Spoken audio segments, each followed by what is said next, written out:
Ajatasattu, of course, was famous for beginning his career as a king by murdering his father. Not great. I'm going to go out on a limb and say not a great start. Yeah, Ajatasattu, he was murdered by his son later, so it's kind of family tradition, right? Yeah, yeah. Any autocrat surrounds themselves with sycophants who will tell them exactly what they wanted to hear, and they become more and more and more detached from reality. But the problem with that is it can't last. Ultimately, that has to crack because reality is still real. And this is the downfall of any kind of autocrat. I think it's really important that Buddhists articulate their views in a civic society, whatever context it may be. I'm just saying that through our Buddhist values, we should be able to articulate our truth and what matters to us. And we should not use Buddhism as an excuse for just saying, oh, I'm letting go, or whatever. So I'm going to call it the Spice Girls rule, right? Because tell them what you want, what they really, really want. No, I'm just kidding. To find peace within ourselves is to find peace without as well. Friends, welcome to episode 24 of Vibe with Venerables. 1 hour of live Dharma and dialogue where you get to talk directly to a respected Venerable. I'm Meng, co-founder of Buddhism.net and your host. So our teacher today continues to be Bhante Sujato, creator of Sutta Central, founder and abbot of Lokanta Vihara, highly respected scholar, popular teacher, and just overall awesome human being.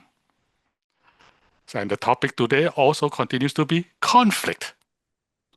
So last week, we learned from the Adharana Sutta that all conflicts... Adharana Sutta. That all conflicts begins from within, what the Buddha calls a dhat inside the heart. Therefore, conflict resolution begins from the inside. This week, we will learn from the Buddha that conflict actually started with the war with the Trade Federation, just like in Star Wars. And you think I'm kidding? And as usual, Bhante will speak for roughly 30 minutes and then answer your questions live. And as a reminder, this session will be recorded and uploaded on YouTube later. And if you're comfortable doing so, we'd like to invite you to turn your camera on so that Bhante can see your lovely faces on the screen in front of him. With that, my dear Bhante, can we begin by inviting you to start out also with prayer? Sure. Jayanto bodhiya mule sakyanang nandi vardhano evang tavang vijayo hohi jaya sujaya mangale aparajita palanke sise patavipo kare abhiseke sabma buddhana ngagapato pamodati sunakatang sumangalang supabhatang suhurthitang sukhano sumuhuto chasuyitam brahmachari su padakirnang kaya kamang vacha kamang padakirnang mano kamang panidhite padakirna nikatantwana labhantate padakirne. Sadhu, sadhu. Sadhu, sadhu. Oh, great. Thank you so very much, Meng, for that very kind introduction. And thanks to all of Angela and Ryan at Buddhism.net for helping to put this on. At the moment, I'm in Sydney. I'm in Parramatta. I'm on the land of the Barramadigal people of the Darug Nation. And I pay my respects to their elders past, present, and emerging. And I try to bear in mind as much as I can their legacy of understanding and working with nature. And if you don't know, then Aboriginal people lived in Australia for tens of thousands of years, and there were many different nations here, many different languages. And of course, they had their own ways of resolving conflicts and relating to each other and so on and so forth. So these are some of the legacies that we try to honor in our presence on this land. So for today, oh, and by the way, also just let you know, this weekend in Sydney, we're having a big Buddhist conference for our friends at the Metta Centre in Bankstown, having the Metta Convention. and I've been there earlier or yesterday, and I'll be going there again after this talk. So if you it's a bit late to fly to Sydney to go to that, but anyway, next time maybe. Okay. So each week in this series, I'm going to be looking at a shortish sutta passage, reading through the passage, and then discussing what we might learn from it or reflect about it when it comes to conflict resolution. Now, this particular one, I'm going to be reading from DN 16, Mahaparinibbānasutta, and I will pop the URL into the chat. I'll start by just reading through the passage, and then we can go back and talk about it some more in detail. So I have heard, at one time the Buddha was staying near Rajagaha on Vulture's Peak Mountain. Now, at that time, King Ajatasattu of Magadha, son of the princess of Videha, wanted to invade the Vajjis. He declared, I shall wipe out these Vajjis, so mighty and powerful. I shall destroy them and lay ruin and devastation upon them. And then King Ajatasattu addressed Vasakara, the Brahman minister of Magadha, please, Brahman, go to the Buddha and in my name bow with your head to his feet. Ask him if he is healthy and well, nimble, strong, and living comfortably. And then say, Sir, King Ajatasattu of Magadha, son of the princess of Videha, wants to invade the Vajjis. He says, I shall wipe out these Vajjis, so mighty and powerful, I shall destroy them and lay ruin and devastation upon them. Remember well how the Buddha answers and tell it to me, for realized ones say nothing that is not so. Yes, worthy sir, Vasakara replied. He had the finest carriages harnessed. Then he mounted a fine carriage and along with other fine carriages set out from Rajagaha for the Vulture's Peak Mountain. He went by carriage as far as the terrain permitted, then descended and approached the Buddha on foot and exchanged greetings with him. When the greetings and polite conversation were over, he sat down to one side and said to the Buddha, Worthy Gautama, King Ajatasattu of Magadha, son of the princess of Videha, bows with his head to your feet. He asks if you are healthy and well, nimble, strong, and living comfortably. Worthy Gautama, King Ajatasattu wants to invade the Vajjis. He has declared, I shall wipe out these Vajjis, so mighty and powerful, I shall destroy them and lay ruin and devastation upon them. Now at that time, Venerable Ananda was standing behind the Buddha, fanning him, and then the Buddha said to him, Ananda, have you heard that the Vajjis meet frequently and have many meetings? I have heard that, sir. As long as the Vajjis meet frequently and have many meetings, they can expect growth, not decline. Ananda, have you heard that the Vajjis meet in harmony, leave in harmony, and carry on their business in harmony? As long as they do so, they can expect growth, not decline. Ananda, have you heard the Vajjis don't make new decrees or abolish existing decrees, but proceed having undertaken the ancient Vajjian traditions as they have been decreed? I have heard that. So long as they do so, they can expect growth. Have you heard that the Vajjis honor, respect, esteem, and venerate Vajjian elders and think them worth listening to? I have heard that, sir. As long as the Vajjis esteem their elders, they can expect growth, not decline. Ananda, have you heard that the Vajjis don't forcibly abduct the women or girls of the clans and make them live with them? I have heard that, sir. As long as the Vajjis do so, they can expect growth, not decline. Have you heard that the Vajjis honor, respect, esteem, and venerate the Vajjian shrines, whether inner or outer, not neglecting the proper spirit offerings that were given and made in the past? I have heard that, so as long as they do so, they can expect growth and not decline. Ananda, have you heard that Vajjis organize proper protection, shelter, and security for perfected ones, so that more perfected ones might come to the realm and those already here might live in comfort? I have heard that, sir. So long as they do so, they can expect growth and not decline. Then the Buddha said to Vasakara, Brahman, this one time I was staying near Vesali at the Sarandada shrine. There I taught the Vajjis these 7 principles that prevent decline, and as long as these 7 principles last among the Vajjis, and as long as the Vajjis are seen following them, they can expect growth and not decline. When the Buddha had spoken, Vasakara said to him, Worthy Gautama, if the Vajjis followed even a single one of these principles, they can expect growth, not decline. How much more so all 7? King Ajatasattu cannot defeat the Vajjis in war unless by bribery or by sowing dissension. Well now, worthy Gautama, I must go. I have many duties and much to do. Please, Brahman, go at your convenience. Then Vasikara the Brahman, having approved and agreed with what the Buddha said, got up from his seat and left. So this is the opening for the Mahaparinibbāna Sutta. I'm going to go back and offer some comments, and some of these comments will be from the notes that I've written for this passage, which you can see on Sutta Central as well, and I'll expand them a bit as well. Okay, first of all, let us appreciate the power of a dramatic opening. All right, so this is the longest of the Buddhist discourses, and it tells the story of the Buddha's journey towards his parinibbāna. It's a long journey. He could have started it anywhere, more or less. And he's got a long way to go before he reaches Kusinara and his time of his parinibbāna. He could have picked up this story at any point. But they picked this story up here obviously for reasons. One of the reasons being that it's a damn fine opening of a sutta. Immediately, what is this guy doing? Like, what is Ajatasattu's deal? He's going to the Buddha to see whether he should go to war or not. Seems a bit kind of crazed. But of course, this kind of thing was very common. Like in the ancient world, the people would consult oracles. Right? The Greeks used to consult the oracle about going to war.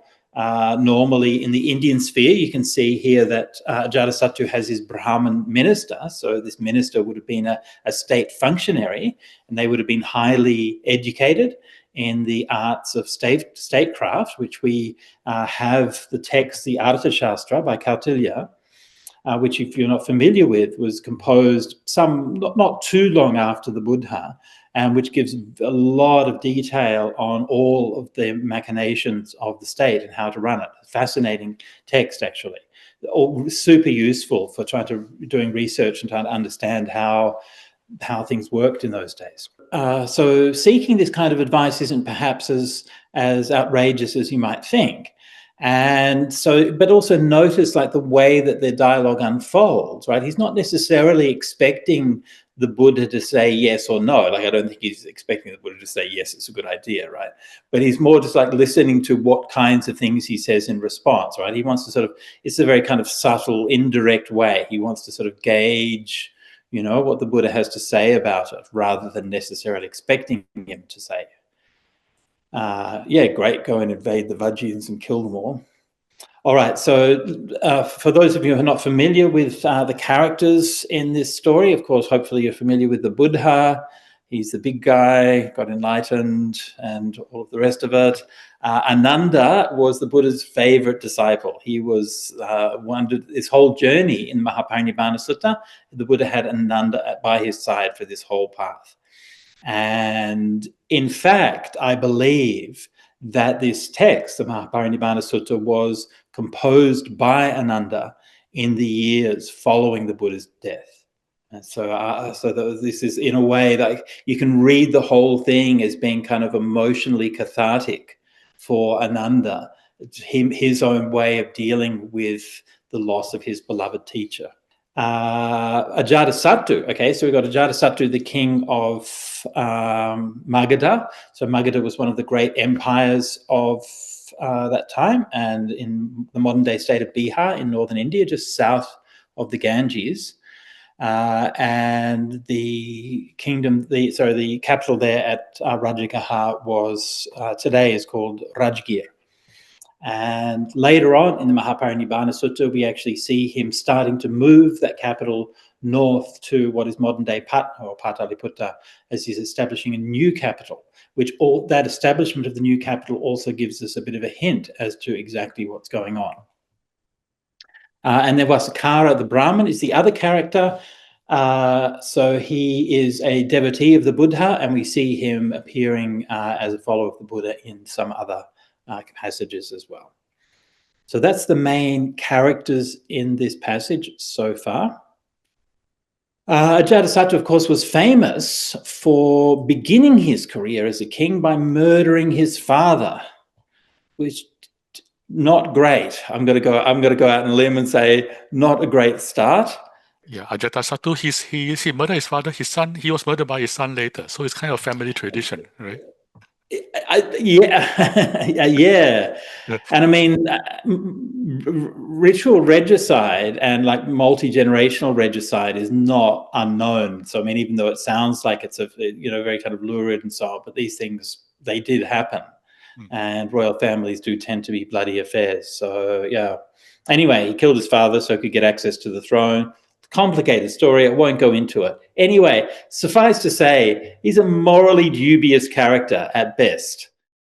All right. So what's his thing? Like, why has he got this thing about the Vajjians? Okay. First of all, let us say that Ajatasattu did not just have a thing about the Vajjians. He also fought with Kosala and King Pasenadi. He fought with down the southwest, down with Avanti and so on. He was a fairly belligerent character and had problems with a lot of people. Still, though, what was his actual thing? Well, the commentary, the sutta itself doesn't really tell us what the conflict was. Maybe he was just expansionist, right? I mean, great kings want to conquer other lands so they can be even greater. But according to the commentary, there was a dispute about trade routes. So at this time, the control of the shipping on the Ganges was divided in that part of the Ganges between Magadha on the south and Vajji on the north. And there was a port on the Ganges which was split half between Magadha and Vajji. So they used to both enjoy half the revenues from that port. So they used to bring the products down. They used to trade them through that port. But the Vajjis, those scoundrels, used to just nick the whole lot and make off with them before the Magadhans could get their share. At least that's the story, okay? What exactly happened? Who knows? These things are usually a bit more complicated than that. So this is the source of the anger. So the place that the port was possibly a place called Manga, which is a port east of Patna at the moment. It's been mined since Paleolithic times. It's also quite possible, like Ajatasattu's father, Bimbisara, was much loved. So it's also quite likely that local kingdoms were pretty annoyed with him after he killed his father. So that's probably also plays a part in there. So just to step back from this a little bit and look at the overall picture. If we look in the early Buddhist texts, okay, that is to say, basically in the suttas, we commonly see the Buddha traveling through and talking about the nations of the northern part of India and the Gangetic Plain. We call the 16 Janapadas, 16 nations. And rarely, if ever, does it actually mention anything further than that. And even when it mentions trade, it only mentions trade within that region. So the fanciest stuff would be like the cloth from Akasi. So they were trading within that region of the Gangetic Plain, northern India, which itself is, of course, very large, going up as far north as like Kashmir at that level, but not really outside of the Indian subcontinent, or even to the south of India. So that's the situation that pertained in the time of the Buddha. Within about 100 years later, Alexander the Great arrived on the Indian borders on the northwest and established the trade routes through to the west. And following that, there was a massive trade established from India through to Greece and then through to Rome. Massive. There's a new book by William Dalrymple called The Golden Road, which is all about that. Really excellent piece of writing if you're interested in that part of history. The Golden Road is really worth a read. And the sort of calculations that we've made so far, I think they say that at one point, I think a third of the entire Roman Empire's tax base was based on tariffs from the trade with India. So that's a lot, right? That's a lot. So we're not talking about an occasional ship making its way. We're talking about a massive, sophisticated international trade route lasting for centuries. And here we are starting to see how that was built. We're seeing the beginnings of it because control of trade within India was, of course, controlled by the Ganges. And with two competing political powers on either side, then there was competition over control of that Ganges trade route. So ultimately, Magadha won that competition and established sovereignty over the whole of northern India, which means that they established those trade routes. So you can understand that as like moving towards establishing those international routes, which then went to Persia and Rome in the west, and shortly afterwards to Eastern Asia and China.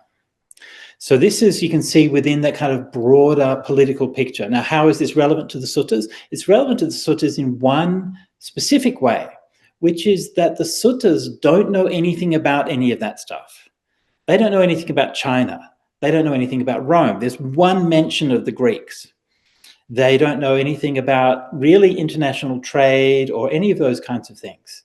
And this is one of those details that firmly places the suttas in the time before that international trade had been established. And if we compare the suttas with, let's say, the Jataka stories very much do have an awareness of all of those things. So this is one of the many reasons that we have for arguing that the suttas represent teachings from the time that they say they do, that is from the time of the Buddha. Anyway, I wrote about in some detail about this in my book, Authenticity of the Early Buddhist Texts with Venerable Brahmali. So if you're interested in these things, then check it out. Fine. Okay, so Ajatasattu wants to attack the Vajjis, destroy them, wipe them out. The Vajjians were a wealthy aristocratic republic. So they were basically the democracy, and Magadha was the autocracy under the one king. And following this, the Buddha set out from Magadha north to the Vajjian Republic, which in my view was a deliberate move to show his sympathies lay with the Vajjians, which had a similar model to the Sakyans' own democratic model of governance. One of the reasons I think why Ajatasattu wanted to talk about this with the Buddha was because he knew that the Buddha wouldn't lie, right? It's a kind of a King Lear thing, right? When you get into that position of absolute power, and then this is one of the downfalls of any autocrat. Any autocrat surrounds themselves with sycophants who will tell them exactly what they wanted to hear, and they become more and more and more detached from reality.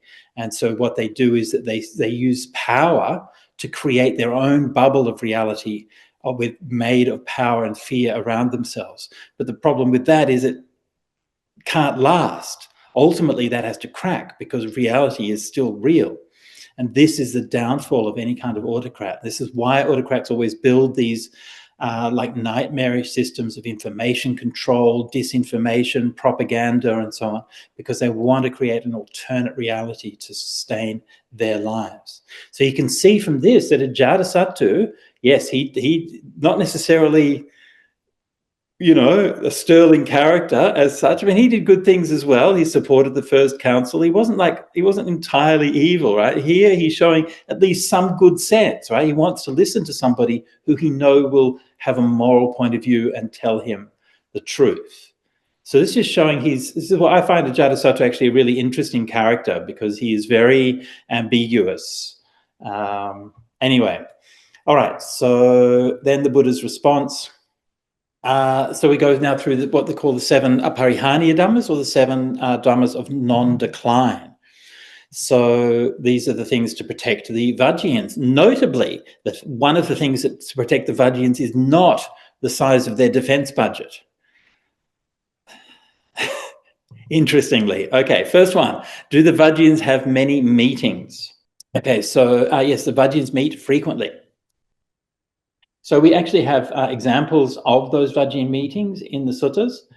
For example, in Anguttara Nikāya number 8.12, talks about a meeting where the Vajjians were together and they were discussing various things. So this was a feature of the democratic republics at the time. So this is a little bit like the Greek agora, like the forum, the town hall. They would come together and they would discuss various things. Sometimes they would appoint their rulers or their officials, or they would discuss, you know, matters of the economy and trade and property and all of those kinds of things. So this was one of the things that was leading towards the strength and resilience of the society. And of course, we see the same thing is true in a modern society, that we have a civil process where people will gather together and we will discuss things that matter and are of importance to us. And I think in the US, you have like these town hall meetings and sort of debates about local governments and so on and so forth. And of course, those things, it's easy to parody them, can be very exhausting and all of that kind of thing, sure. But it's essential for the survival of civic governance. In Australia, we've engaged with our government here in Australia for many years as a Buddhist community. And one of the messages that we have received from them is, what do you want? Buddhists never tell us what they want. They're always like, we're like, what do you guys want? You're just like, oh yes, we're very happy. Yes, we're very, come on, just tell us what you want. And I think it's really important for us, in a way it's sweet, it's cute, right? Buddhists, we tend to be, okay, well, whatever. But I think it's really important that Buddhists articulate their views in a civic society, whatever context it may be. It might be in your neighborhood watch group, it might be in your school, it might be in your corporation or the local government or whatever. It might be through social media, anything.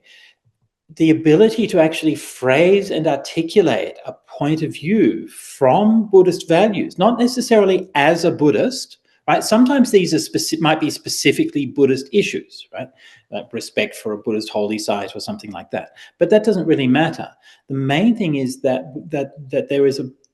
we have values that matter, and to learn to express those values with confidence is, I think, an amazing gift that we can give to the world. I was in Oxford last year, early this year, and had the opportunity to speak with Richard Gombrich, who of course is one of the doyens of the field of Buddhist studies. And he's very elderly now, but still quite on the ball. And we were just chatting about various things. And he said that one thing that he noticed, he'd been following the news on Gaza and the conflict in Gaza. And he said, he'd been trying to listen for somebody expressing a Buddhist point of view, and he hadn't heard anything. And it's not even, he wasn't saying like, this is what the Buddhist community thinks, but just like somebody actually inspired by Buddhist values or expressing the Buddhist teachings that, for example, just because somebody attacks you doesn't mean you have to attack them back. Just something as simple as that, which is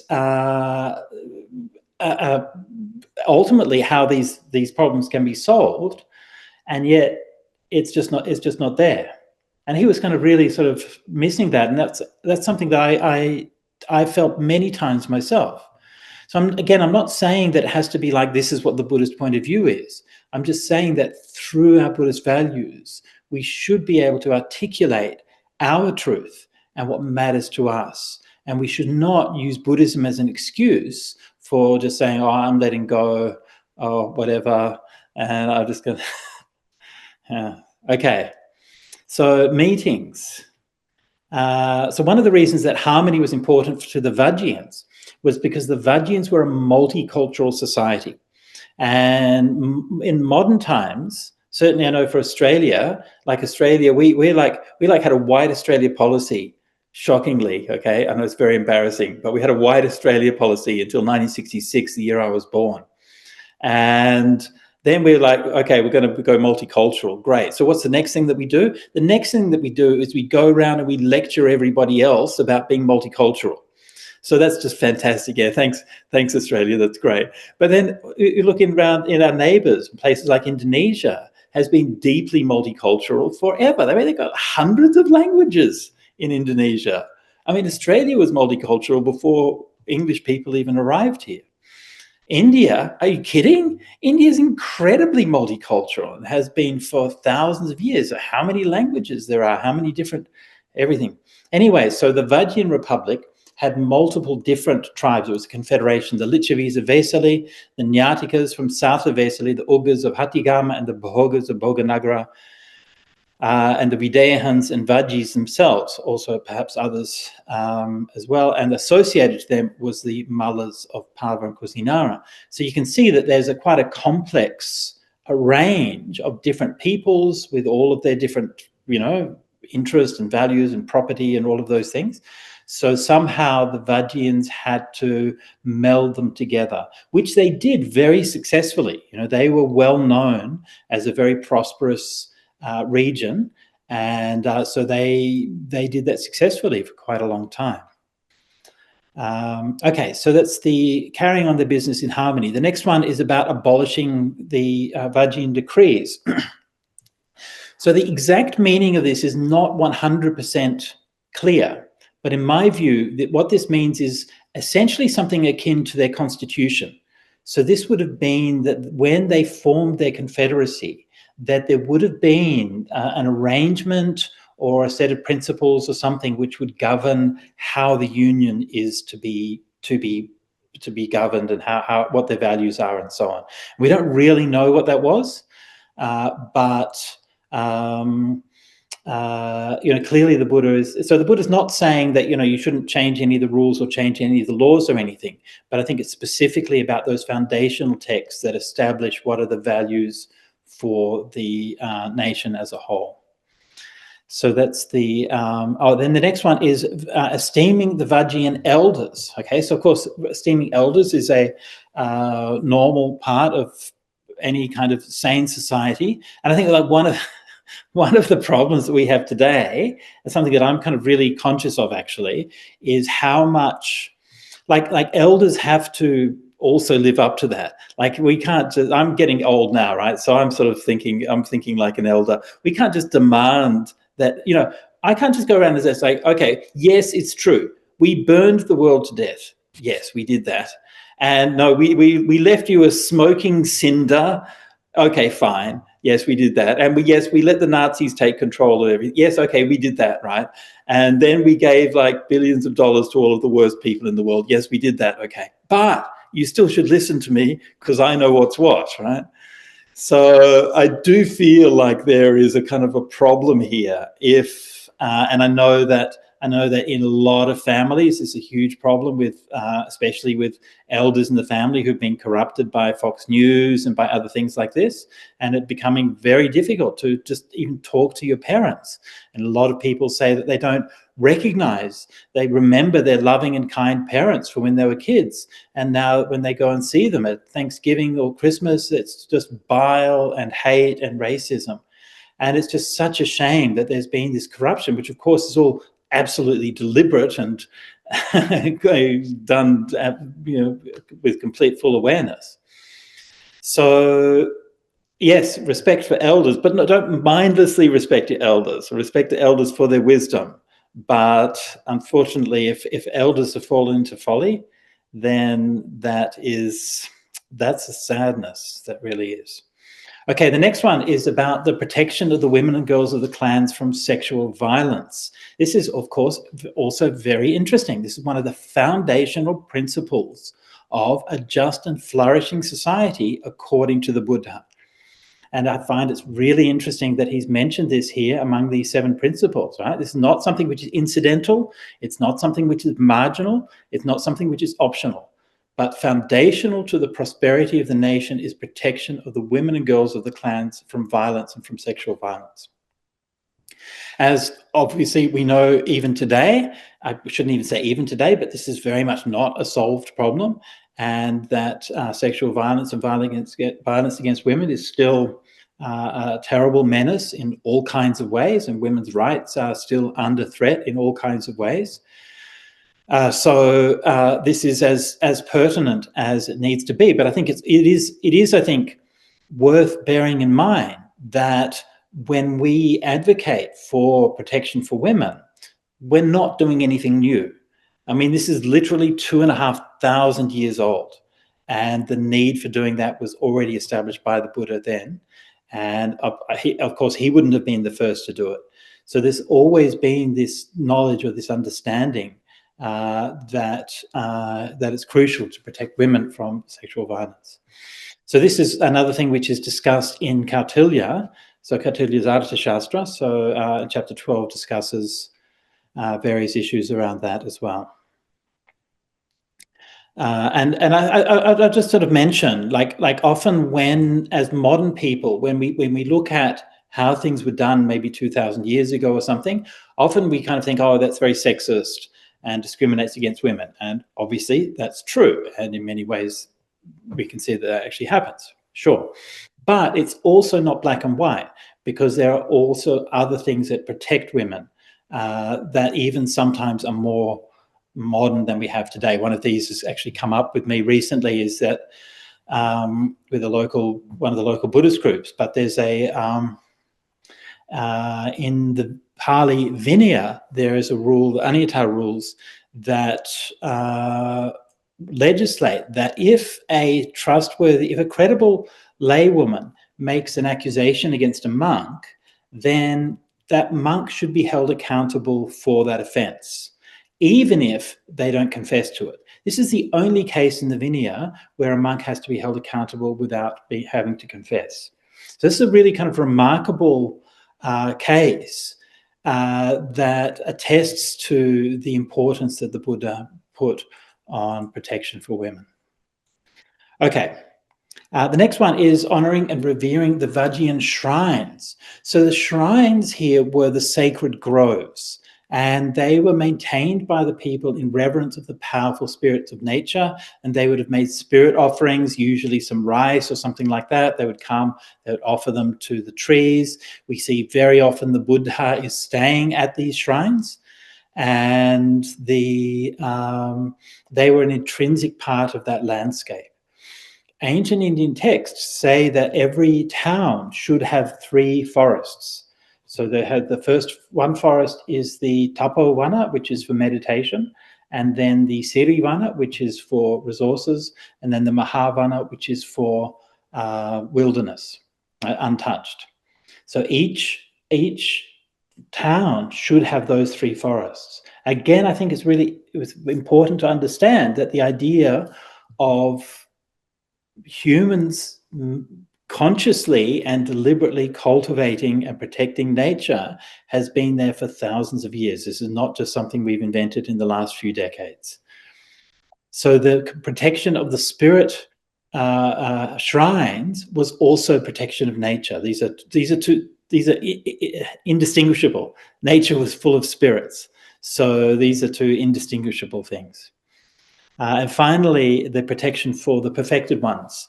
So the idea here is that when there are wise sages in the realm, that they should be protected, because obviously just for the sake of protecting them, but also that the presence of saintly individuals provided protection for the realm itself. So their presence of the Buddha or other great sages was also felt to be something which was a blessing for the whole realm.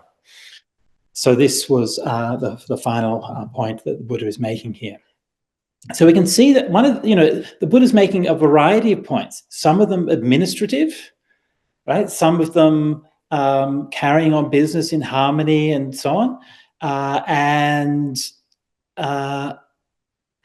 that they, not abolishing their constitution and so on. So these are kind of legal and administrative matters, but also spiritual matters.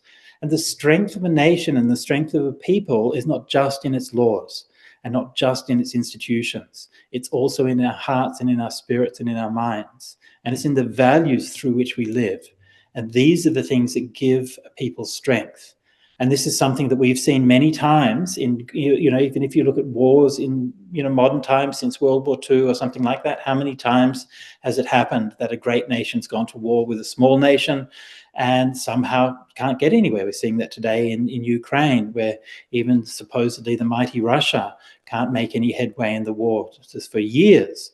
Why? Because of the spirit of the Ukrainian people, and they're fighting for their homeland.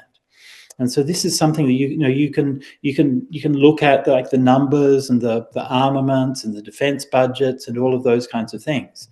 But at the end of the day, it's the people's spirit which holds them together.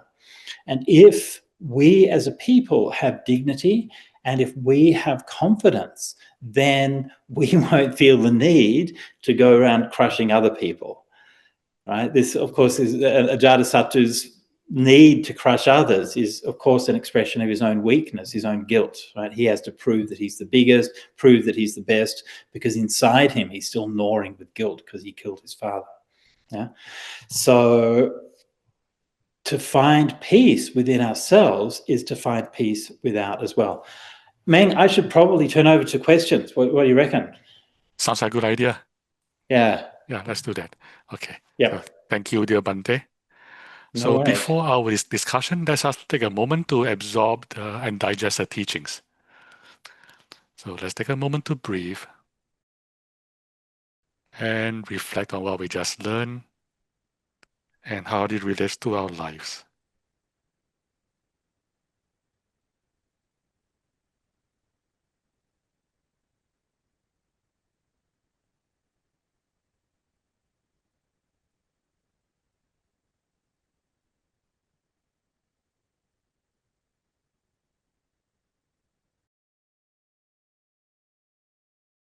Thank you, my friends. Okay, now we begin our discussions section. If you have any questions for Bhante or any reflections you want to share with Bhante, please use the hand raising function on Zoom, and I will invite you to unmute yourself. So while we're waiting, one thing I learned from you today, Bhante, is you said earlier that we Buddhists should, especially Buddhist leaders, especially somebody like you and I, we should try to use our voice, right? Speak up and articulate what things look like from a Buddhist perspective. So I'm going to call it the Spice Girls rule, right? Because tell them what you want, what they really, really want. No, I'm just kidding. We have a question from Alex. Do you have a question for Alex? Hello, Bhante, and thank you for this teaching. No worries, Alex. How's it going? Yeah, pretty well, thank you. Good. Yeah, can I just sorry to interrupt, Alex. Where are you calling from? Where are you located? You're in the UK. Oh, bloody hell! Bloody hell! Are you supposed to be sleeping? Not today. Okay, thanks for coming. I know my UK friends are complaining.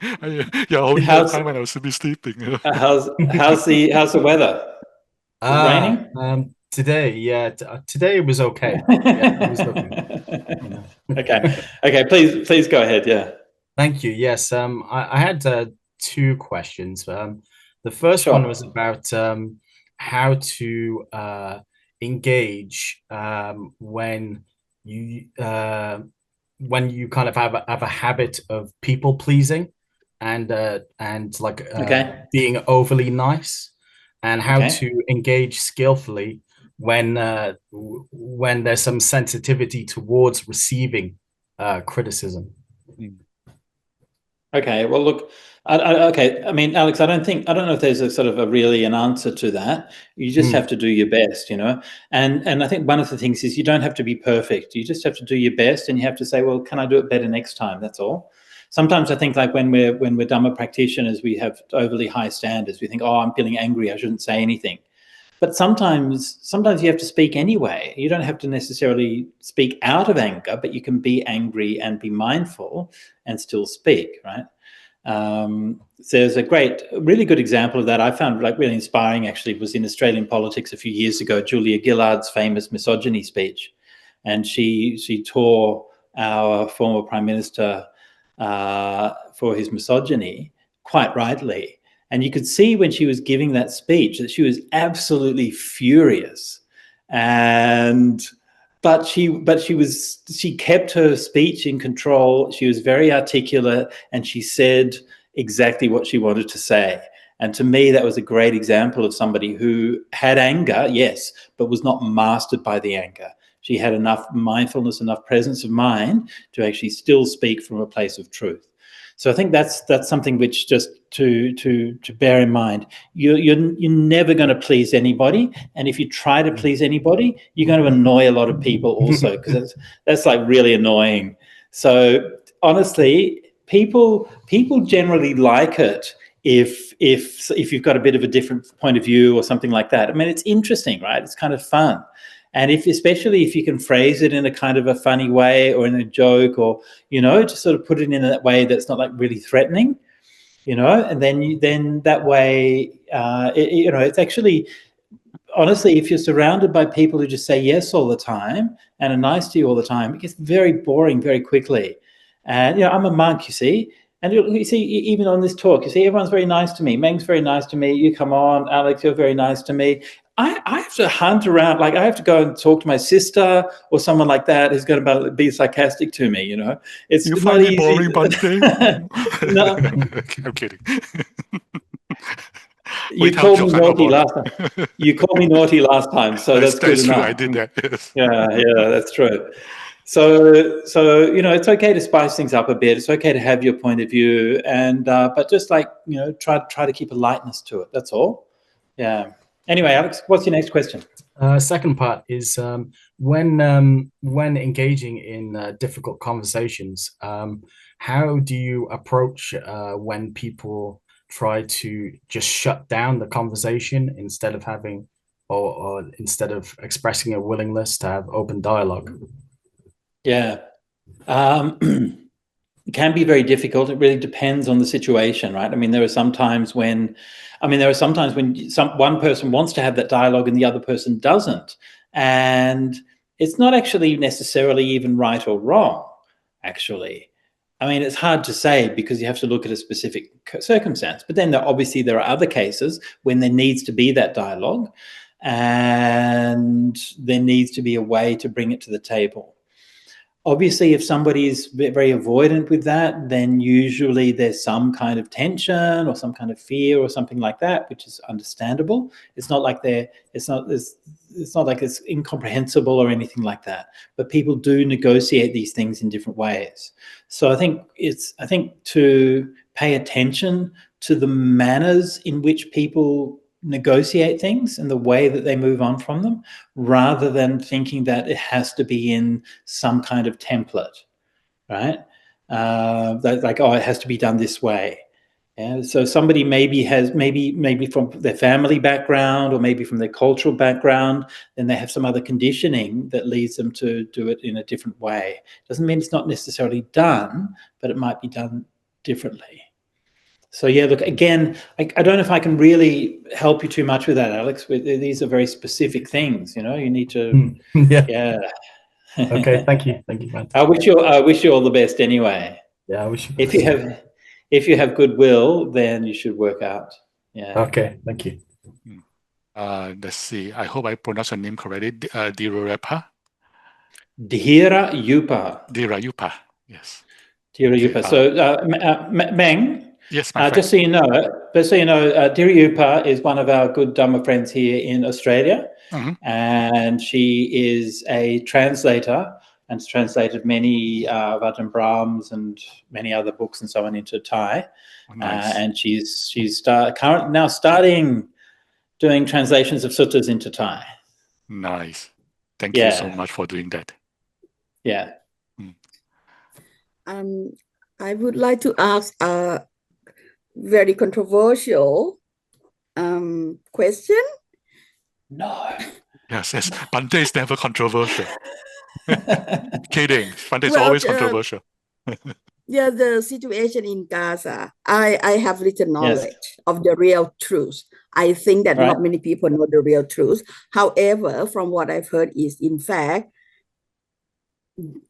a group of bad guys attacked the big guy here. So the big guy was attacked first.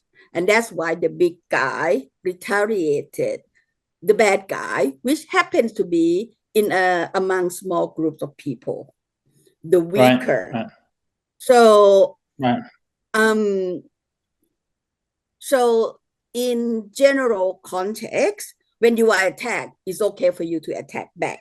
And that's quite fair. However, this is like a big guy and a small guy. So lots of people perceive that as unfair. However, the big guy was attacked first. And then you mentioned that when attacked, you don't need to retaliate. However, in this situation, what if this scenario is true, if it's true, what should be done? What should the big guy do? Okay. So I thank you very much for that, Dhirayupa, and thank you. I think I can discern the subtle code that you're using for the big guy and the small guy. I think I can figure that out. So one of the things in that analysis that you presented is like the attacked first. Of course, this is one of the huge problems with that area. I mean, who attacked first? Well, in this case, yes, the initiating action was an attack by Hamas. But then Hamas's land was colonized by Israel, and back and forth, right?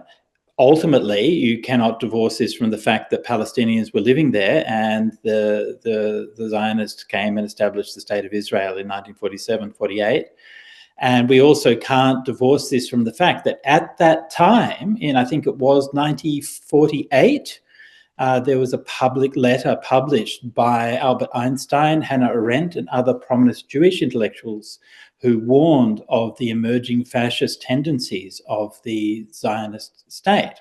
This is not something which is new or was unknown to other Jews at the time. So this is a kind of complicated thing. So at that point, Hamas attacked Israel. Israel responded. So Buddhism does not have a theory of just war. And I think for good reasons, in fact, because I think that the idea of a just war is a template for justifying war.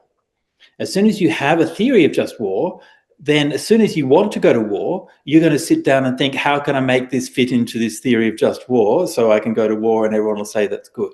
So I think that there are valid reasons why we do not have a theory of just war. However, under any theory of just war, one of the principles of just war is proportionality. Now, how you assess proportionality is obviously, it's not an exact science. But if you look at that case with the conflict in Israel and Palestine, you can say, well, there are deaths on both sides. One important measure of war is that there are deaths on both sides, which is true. There are deaths on both sides. 95% of those deaths are Palestinians or more. So that's not proportional.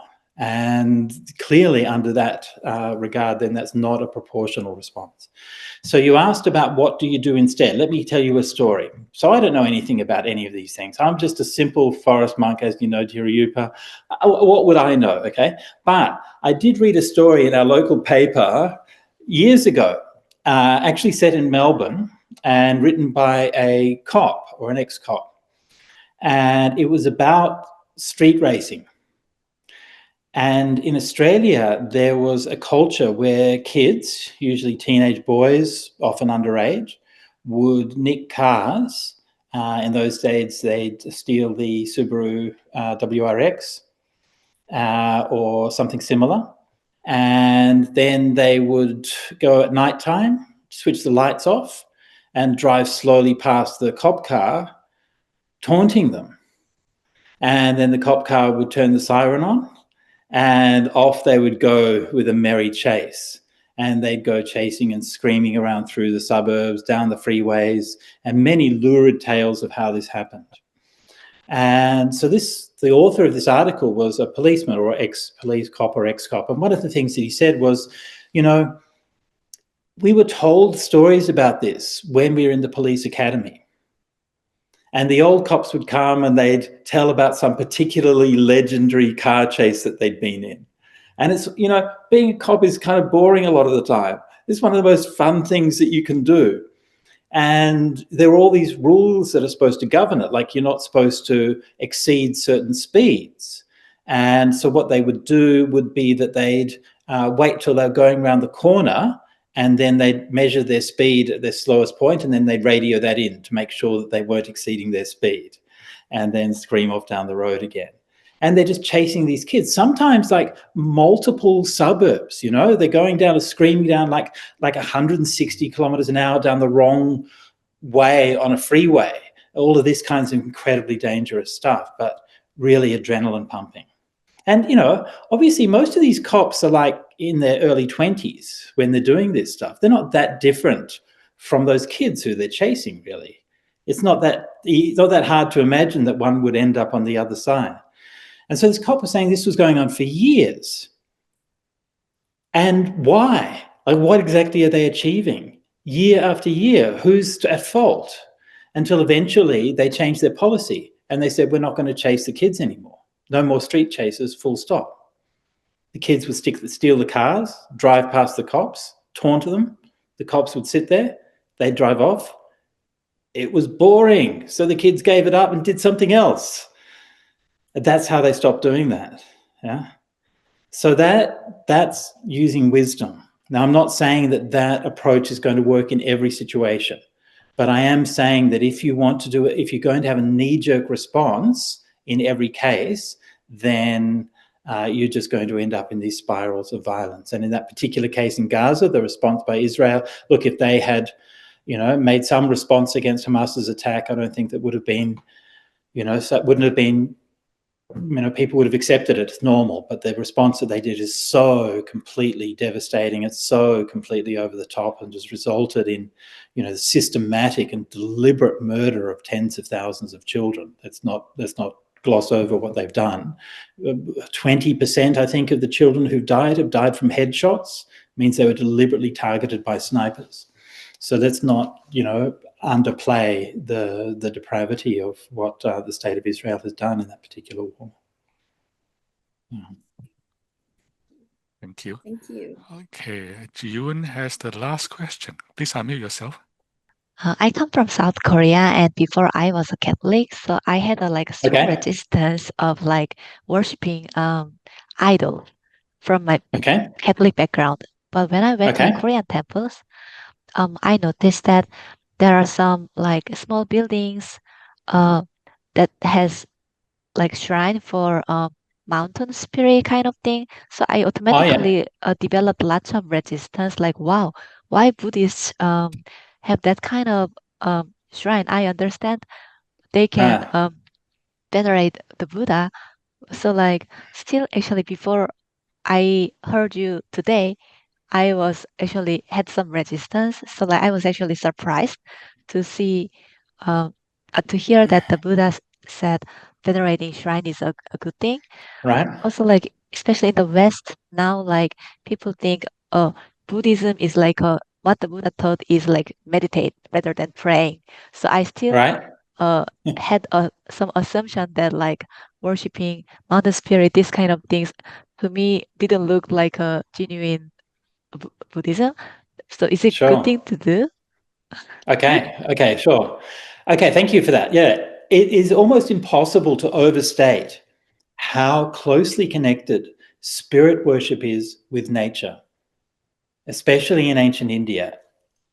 Gods of the skies, gods of the winds. I mean, just if you looked at gods of the thunderstorms, there's many of the gods of the sun, of the moon, the waters, the earth, gods everywhere.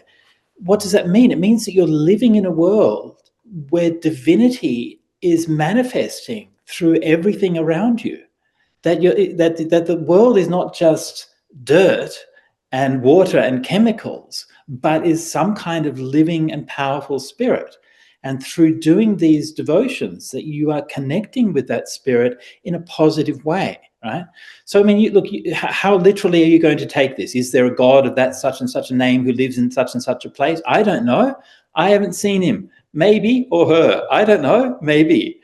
But that general idea is that we are connecting with nature as something which is meaningful and divine, something which is powerful, and which is dangerous, and which is full of life and abundance. And if you say, is that a good thing to do or not? Well, I don't know. You tell me. We stopped doing that a couple of 100 years ago, didn't we? Now we've got science. We can say we don't need to pray to a deity to make the crops grow. We can just put some chemicals on there. Good enough. The crops still grow. We decided we could stop worshipping nature. How's that going for us now? Now we have climate change. Now we have deforestation. Now we have microplastics in everything. We have species going extinct. Do you think that there's a connection there? Did we stop seeing nature as something beautiful and magnificent and incredible and special? and start seeing it as a resource to be exploited so that we can get what we want from it. In Buddhist view, there is a spirit in nature. Yes. I see. That's really good to know. Yeah. Yeah. All around us. So is that a proxy? Is that like literally a spirit nature, or is it a proxy for being respectful and being respectful of nature? I think you can take it either way. I don't know if it matters too much, honestly. I mean, people obviously connected with that kind of idea of like a personification, right? Mm-hmm. And so that's a kind of a very common way that people do that. But I don't think it really matters. You know, the reality is that there is this actual living energy around us. And a lot of that, like in ancient Indian religion, a lot of that living energy manifests in terms of hidden connections. It's very important, hidden connections. And that's also something that we respect through like modern ecology and biology and so on, that actually nature is totally interconnected, that this tree over there connects with that bird over there, connects with that fish over there. And that they all, like I'm here today in Parramatta on I can't remember if I told this story last week. Anyway, I'll tell it again. I don't care. So this is where I told this is where the name means the place where the eels lie down. And so this is where the salt water from the sea meets the fresh water from the mountains. And the eels do spawn here. And but they have a life cycle that is extremely hard to understand because they're eels and they sort of live in the mud at the bottom of the rivers and everything. And they actually go through all of these hidden waterways and so on, and then they give birth out in the Pacific Ocean somewhere and then come all the way back up here to Parramatta. And those lines were discerned by a friend of the Buddhist community here, Frances Bodkin, who's an Aboriginal elder and a biologist. And she put together the scientific knowledge together with the traditional knowledge that she had to understand that these hidden connections, that they could understand for the first time the whole life cycle of the eel. And so this, again, is that kind of thing that there's like a reverence where we don't just go around destroying things because we think we know better. Yeah. Mm-hmm. Okay. Yeah. Thank you, Bhante. Yeah. We still have a question, but we're out of time. Bhante, do you stand to maybe very quickly? Sure. Yeah.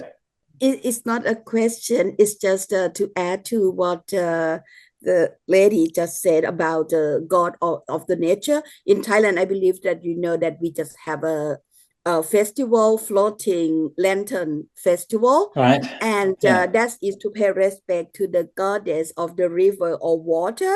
The idea when I was young was that you pay respect to the water and the river by keeping it clean.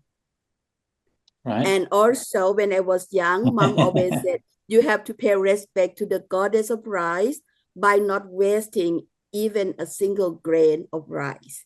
So that's just something from the old-fashioned beliefs regarding gods and goddesses of the nature. Right. Yeah.